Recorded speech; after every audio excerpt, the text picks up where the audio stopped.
Too quiet in here. Well, because you're on the camera. Hi, my name is Jim Wuelfing, and I'm chairperson of the North Brookfield School Committee. And we're here today to give you a brief tour of the school buildings as we start the new school year. I have a number of people with me who are going to help with this tour. First is Mr. Robert O'Neill, who is our new superintendent of schools, Mr. Trevor Bruso, who is director of technology, and Mr. Tom Miner, who is supervisor of building and grounds. We're going to start our tour here in the kindergarten room. There are two kindergarten rooms. They are large rooms. We try to keep them nice and light and airy, and the staff does a very good job at keeping them that way. We have put new carpeting in these rooms recently, as well as in some of the first and second grade rooms. Right now we are on full-day kindergarten with an alternating day schedule.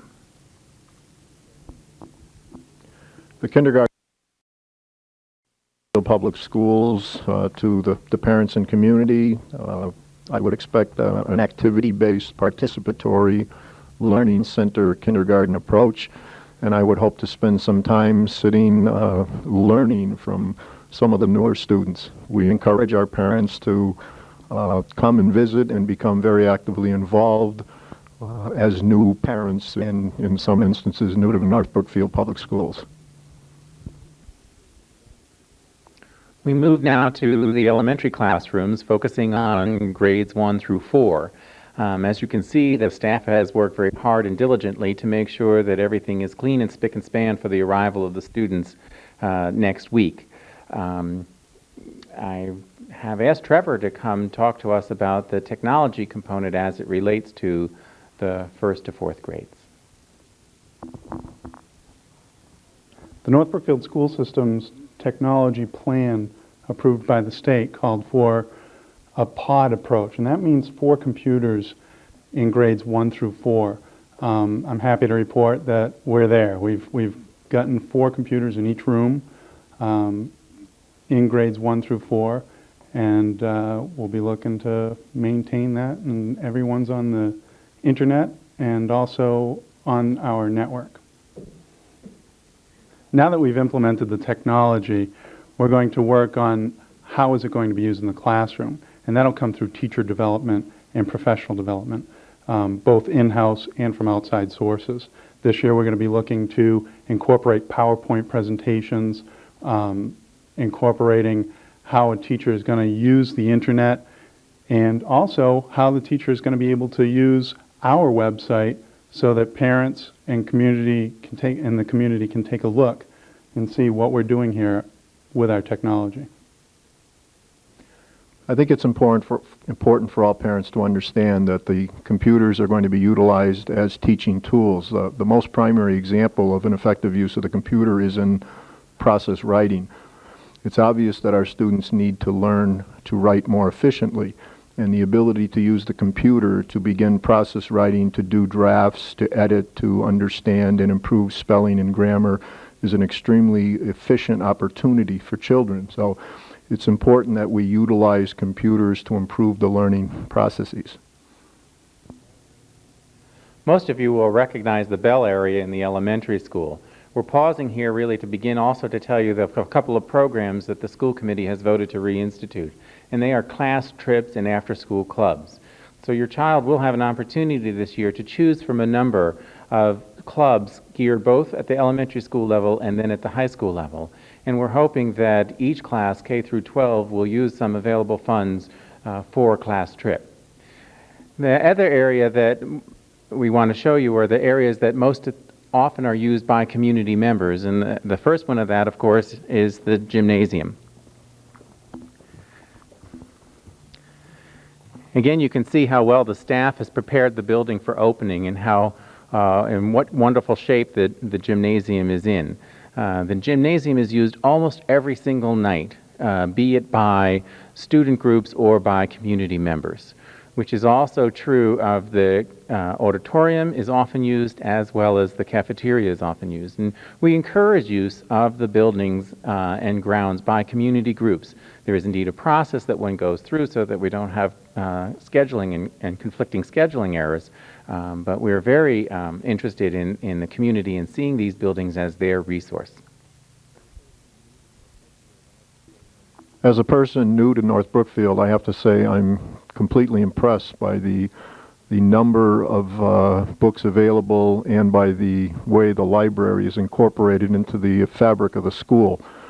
A lifelong reading ability is one of the goals that we hope to develop in all of our students, and I would guess that given the volume, the preparation, and what's available, that students are very active in reading, and the library acts as an excellent resource to the development of students' reading ability.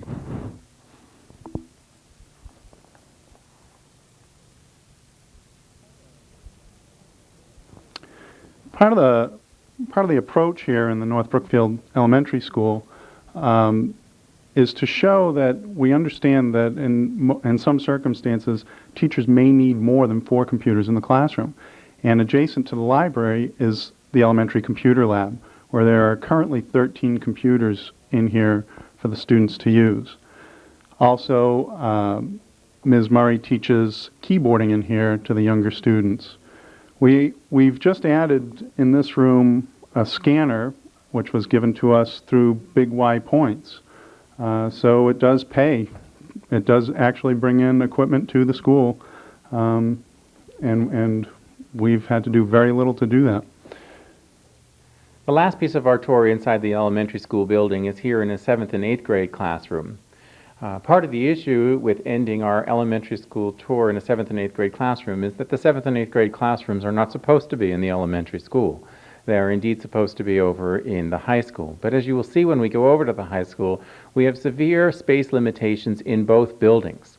It would be very nice to have 7 through 12 in one building, but there's simply not the space. And when we move them here into the elementary school building, then of course we take space away from the elementary school. So that's an issue that we are grappling with. I did want to take a few minutes to ask Trevor again to talk about the technology as it relates to the 5th and 6th and then 7th and 8th graders. Well, we're currently what we're doing in the 7th and 8th grade is we're going to a 2 computer per classroom approach. That's also going to carry down into the 5th and 6th grade. Junior high is done. Every classroom in the junior high now has 2 computers in it. The 5th and 6th grade, that should be done this fall. And again, we'll be putting those on the internet. It's come to my attention that some people are a little concerned about their student out just surfing around the internet, and you hear a lot of bad things. Here at North Brookfield, we have a program called Surf Watch, which helps block out inappropriate sites and inappropriate materials from coming into the school system. As we leave the elementary school, we're going to point out a few projects outside the buildings and then head over to the high school. Once again, you can see that the staff has kept the outside grounds looking as spick and span as the inside. You might also notice, if you have not already, that the maze is gone. We needed to take down the maze in the beginning of the summer because it was made of wood and splintering. It had become a safety hazard, and therefore it was removed. The school committee did authorize $25,000 to begin building the new maze. However, the price tag for a new maze is going to be upwards of $60,000, and you will find us doing some community fundraising in order to complete the maze. As a quick aside, on Saturday, September 5th, we are looking for volunteers to help put up the first modules that are coming in for the maze so that it is ready for students after Labor Day weekend. Next, we'll be taking a trip down to the boiler room and talk a little bit about some of the repairs that have been made down to the physical plant. I know that oftentimes the elementary school is affectionately referred to as the new building. We need to remember, however, that the new building is 25 years old, and in order to keep up with the physical plant, we often need to make some changes and some replacements. We're here in the boiler room because that's one of the places where we have done some this summer. How many boilers are we replacing? We are replacing 5 boilers right now. Last year we replaced 3 already. We should replace 3 more on this side. This whole bank could be done. And the bank consists of 11 boilers on each side. So altogether we would have 22 boilers. Will the others need to be replaced somewhere down the road, do you think? Yes, they should be replaced down the road. They're not efficient. I have to do a lot of repairs on them myself during the winter to keep them going. One of the things that we like to keep in mind is that these buildings are an investment on the town's future, and so it is really incumbent upon us to make sure that we keep them up and running as in best shape as that we possibly can.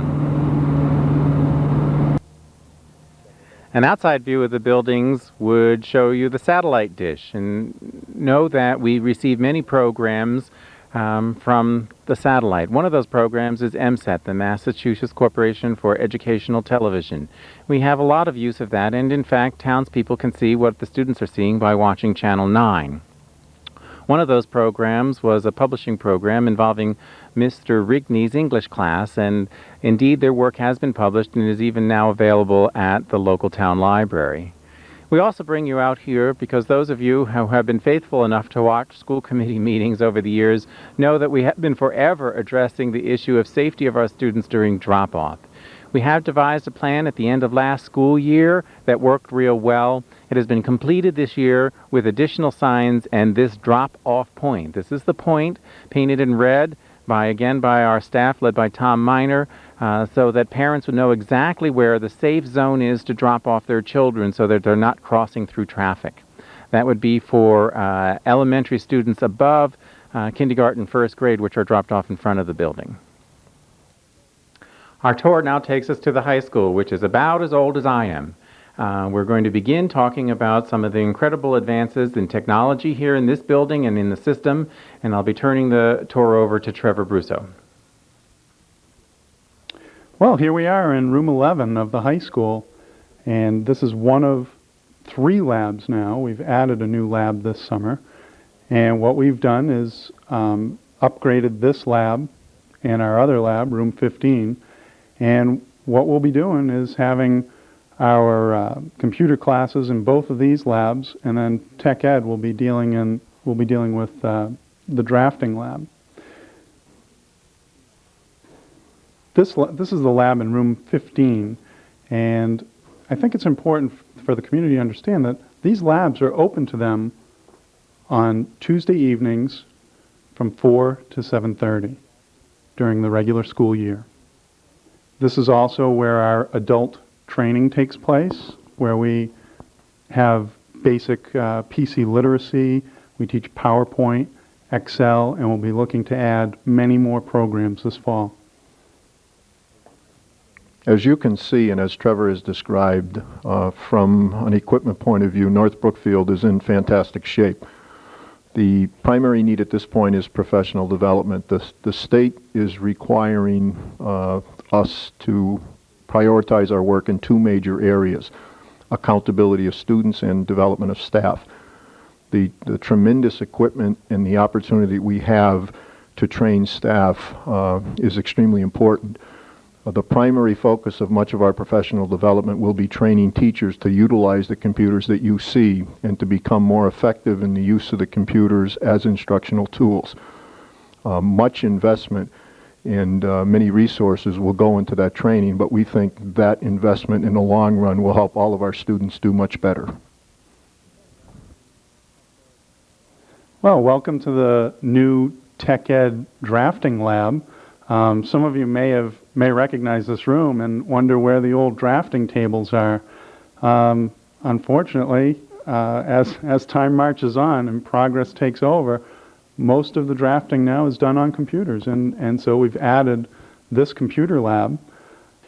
It's interesting to see the effect of the computers in this classroom because the instructor, Mr. Hughes, has been very technology oriented in terms of he would like to have, if a student is building a project in the wood shop, he wants to have a PowerPoint presentation presented on how that project was built. And so it brings about a new excitement and learning for the kids. And it's skills that they've learned right from kindergarten on up with the computers and the dedication to technology that we have here in the school system. So these things are starting to snowball, and they're starting to carry over, and our kids are very computer literate. One of the things that we want to make sure people realize is that there are computers now in every classroom, and so we're using that technology in every classroom.